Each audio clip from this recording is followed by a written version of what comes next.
Pernah nggak sih kepikiran kalau Tuhan itu baik, kenapa penderitaan ada di mana-mana? Nah, ini bukan pertanyaan biasa, ini tuh semacam duel filosofis.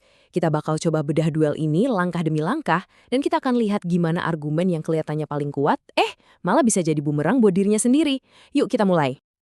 Kita mulai dari sini ya, dari sesuatu yang sangat personal, dari rasa sakit yang nyata.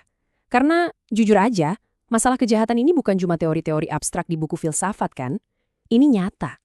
Ini punya wajah. Wajah orang-orang yang kita sayangi pas mereka lagi menderita. Nah, dari rasa sakit itulah lahir sebuah paradoks. Paradoks yang bikin pusing para filsuf dari dulu sampai sekarang. Dan pertanyaan inilah yang jadi ring tinju duel logika kita kali ini. Oke, kita masuk bagian pertama. Masalah logis dari kejahatan. Di sini kita akan bongkar argumen klasik yang bilang, ya karena ada kejahatan berarti Tuhan itu nggak ada. Argumennya simpel, ada 4 langkah, dan sekilas kelihatannya kuat banget. Gini bunyinya. Pertama, kalau Tuhan itu maha baik, pasti dia mau dong menghancurkan kejahatan.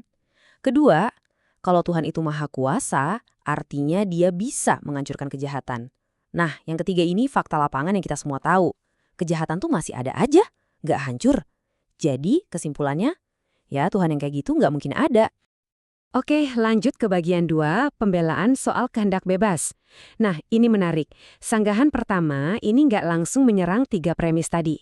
Tapi dia menyerang sesuatu yang tersembunyi di baliknya, yaitu asumsi kita tentang apa sih artinya maha kuasa itu?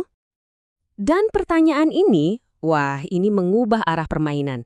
Ini maksa kita mikir ulang. Emangnya maha kuasa itu artinya bisa melakukan semua hal gitu? Apa aja tanpa batasan sama sekali?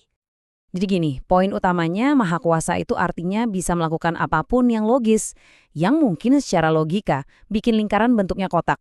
Ya itu kan nggak logis, mustahil. Nah, yang paling penting buat diskusi kita, menciptakan manusia yang benar-benar bebas, tapi di saat yang sama dipaksa untuk selalu berbuat baik, itu juga kontradiksi, itu mustahil secara logis. Materi sumber kita menjelaskannya dengan cukup jelas ya. Idenya begini. Kebebasan yang sejati, yang beneran bebas untuk memilih yang baik, itu harus menyertakan pilihan untuk berbuat jahat juga. Kalau enggak, itu bukan pilihan namanya. Seperti yang tertulis di sini, kalau kita hancurkan kemungkinan untuk berbuat jahat, ya kita juga menghancurkan kebebasan itu sendiri. Jadi, Tuhan ngasih kita kehendak bebas, yang dianggap sebagai sesuatu yang lebih berharga, meskipun ada resikonya, yaitu munculnya kejahatan. Nah, kutipan ini pas banget buat merangkum argumen kehendak bebas.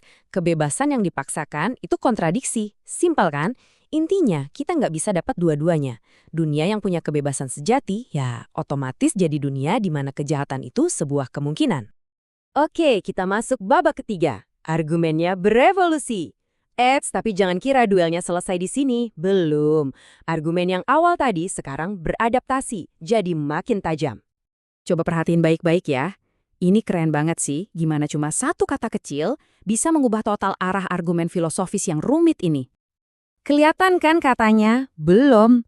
Cuma dengan nambahin kata belum ini, argumen ini seolah-olah bilang, oke, kami ngerti soal kehendak bebas, Tuhan nggak menghancurkan kejahatan, fine. Tapi kan harusnya dia udah mengalahkan kejahatan itu sekarang. Jadi argumen ini mengakui kalau masalahnya kompleks, tapi tetap nunjuk ke fakta bahwa penderitaan dan kejahatan ya masih jalan terus sampai sekarang. Tapi supaya argumen revisi ini benar-benar mengunci, dia harus mengambil satu langkah lagi.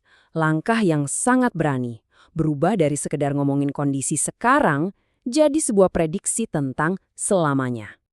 Dan inilah bentuk finalnya. Seperti yang bisa kita lihat, premisnya diubah jadi kejahatan tidak akan pernah dikalahkan. Nah, ini bukan lagi pengamatan. Ini udah jadi klaim absolut tentang masa depan. Langkah yang nekat banget, dan justru disinilah letak titik lemahnya. Bagian 4. Efek bumerang.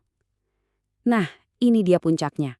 Kita sampai di titik balik yang cukup mengejutkan, di mana argumen ini malah berbalik dan menyerang dirinya sendiri.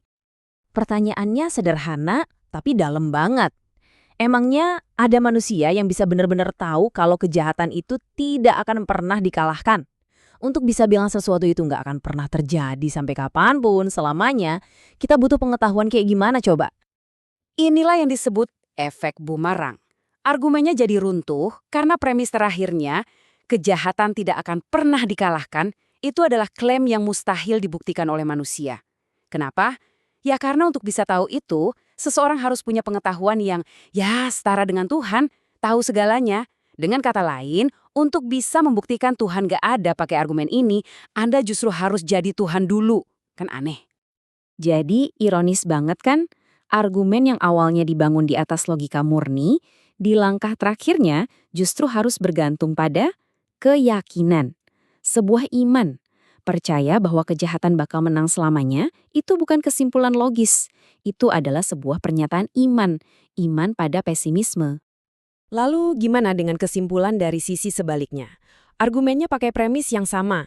Premis 1 dan 2 diterima, Tuhan itu maha baik dan maha kuasa.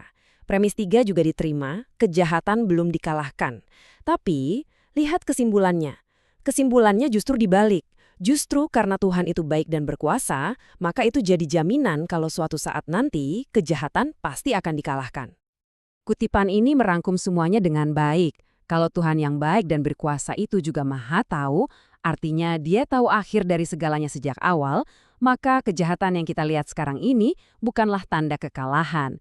Ini cuma satu babak dalam sebuah cerita yang ujungnya sudah pasti kemenangan. Nah, kita tutup dengan pertanyaan ini untuk direnungkan.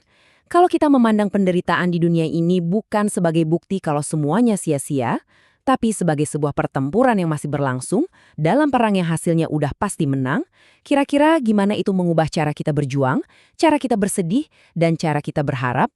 Sesuatu untuk kita pikirkan bersama. Terima kasih sudah mengikuti pembahasan kali ini.